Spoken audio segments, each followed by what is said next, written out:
I'm with Bobby Gaspar, the CEO of Orchard Therapeutics. Just chatting today a little bit about the work we've done, I guess, over the last 4 or 5 years with the UCL Tech Fund. Just want to start really just by getting your perspective on, where you are today, how you came up with the idea for what you're doing with Orchard and how you got there. Yeah, it's been an amazing journey, really. So, I mean, just to kind of step back a little bit, I'm an academic physician by training, have been in the field of hematopoietic stem cell gene therapy from a very, very early stage back in the early 90s, looking after kids with severe immune deficiencies and then thinking about how best to treat those conditions. And with my colleague, Adrian Frasher at UCL, we started a program of hematopoietic stem cell gene therapy. So taking bone marrow stem cells from patients, introducing a working copy of the gene, and then giving it back to them. And we did some of the first academic trials to show that this form of gene therapy could actually correct a monogenic disease, which was incredibly exciting for us as physician scientists, but more importantly, had a tremendous effect upon those patients. And so we developed the expertise, the infrastructure in the academic setting to do this and to treat patients at Great Ormond Street Hospital in clinical trials.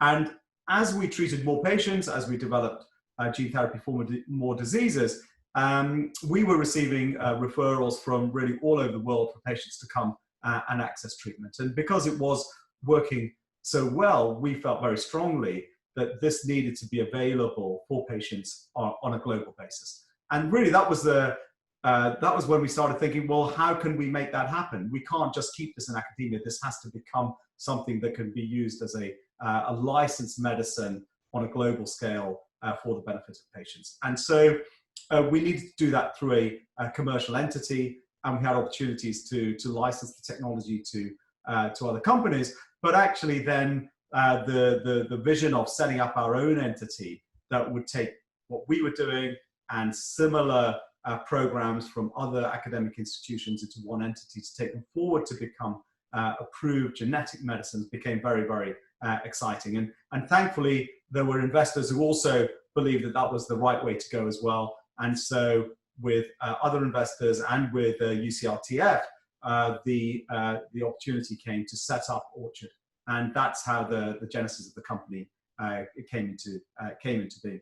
And thankfully, since that time, we've had an awful lot of success. We had another couple of private rounds, and then we listed on Nasdaq at the end of October 2018. And so it's been an incredibly rewarding journey to the States, and we're on the brink of licensing one of our programs at Orchard very soon. So, and we've got a number in the pipeline coming up as well. So it's been, just from that start, we've got to this stage. So extremely exciting. Yeah, it must be very satisfying to really see something that really started in London really going global and really having enormous impact like that. Absolutely, absolutely. And we've taken on these programs. They've come into Orchard. We're now treating patients across 6 different disease entities, and then have a succession of files both in the EU and in the US, coming over the next few years. So this is what we set out to do, in the academic setting to treat patients, but then the opportunity to actually make them into licensed medicines. I mean, that's it doesn't get much better as a kind of physician academic to be able to see it the whole way through. I'm sure that's great. And I guess what made you decide to work with a fund like us? Yeah, when you start at the beginning of this, it is not without risk. This is a high risk enterprise, and clearly, the people who are putting their money in also know that it's risk. But what you want are people who believe in what you're doing, and that isn't just a superficial thing. That is about really getting to know the science, getting to understand the data, understand the impact that it has, understanding the risks that this therapy can bring and the technology has, and taking that as and by understanding all of that, feeling that this is the right thing to invest in, and seeing the potential of this type of treatment over a long period of time. That's what we want with our investors, because they'll see the whole journey through. And thankfully, with UCL TF, we were able to form that kind of relationship, and UCL TF were able to see the power of this technology, and thankfully invested. And that's what that was what was so satisfying. Yeah, I think in my mind, I think really highlights the relationships that we build. And I think it's just a hugely important part of what it is that we do. I think that's a two-way thing. It's a relationship between us as the investigators, as now Orchard, and the investors. But it also it led to Orchard, but it's also led to UCL TF investing in other programs, because I think, which were outside of Orchard, which are other things that will help hopefully bring other therapies to life for patients. Absolutely. And just personally for yourself, what do you think went well for you personally, or that maybe that you surprised yourself along that journey? I think my career has always been a bit of a surprise to me, actually. Never thought we see a company, but what I think, I'll tell you what it's about. When you see something working, and you want to see it the whole way through, and I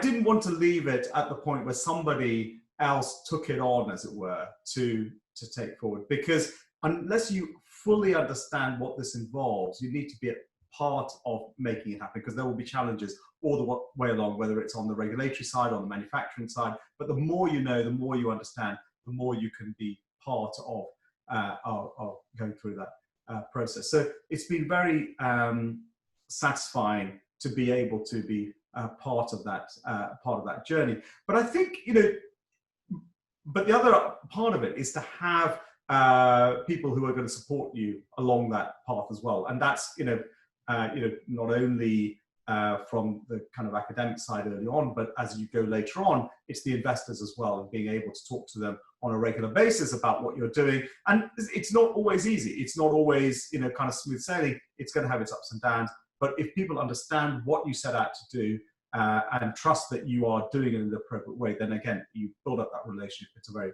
rewarding thing to do. And from to go back to your question about what have I found, it is that kind of it's kind of that building those relationships in multiple different areas, which is really important in making this happen, getting to your endpoint. And to a certain extent, you have a very much more limited ecosystem as an academic, whereas the ecosystem that you build around you and you work with as you now as leading a company, that's a much larger set of stakeholders and that you work with, which is actually is very satisfying. Yeah, absolutely. And it's those different modes of thinking, I guess, that people from the manufacturing sphere, people from the commercial sphere, thinking about actually marketing a product, It's so multifaceted, because you're not just thinking about the science or the clinical impact. You're now thinking about, like you say, manufacturing, regulatory, the commercial side, the investor relations. So all of that is equally important in making a company like Orchard successful. Absolutely. And I guess have you got any things that you thought that that surprised you, I guess, in the opposite way, that you thought that next time around I would have done things a different way?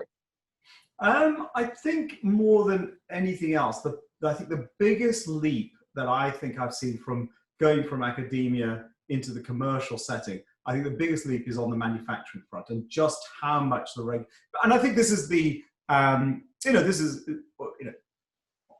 obviously didn't see it, but in hindsight, it is to be expected that if you are now manufacturing a product that is going to be sold commercially to patients, and especially when it's a complex medicine such as a gene therapy of this sort, the stringency around the manufacture of the product and all its components is really kind of on a logarithmic scale higher than what you do in academia. And I think that part of it requires a lot of effort and understanding and patients to actually get right. So I think that's the one bit that I think for me, I think that it would have been good to know what was required before stepping in, because you could then anticipate what needed to be put in place.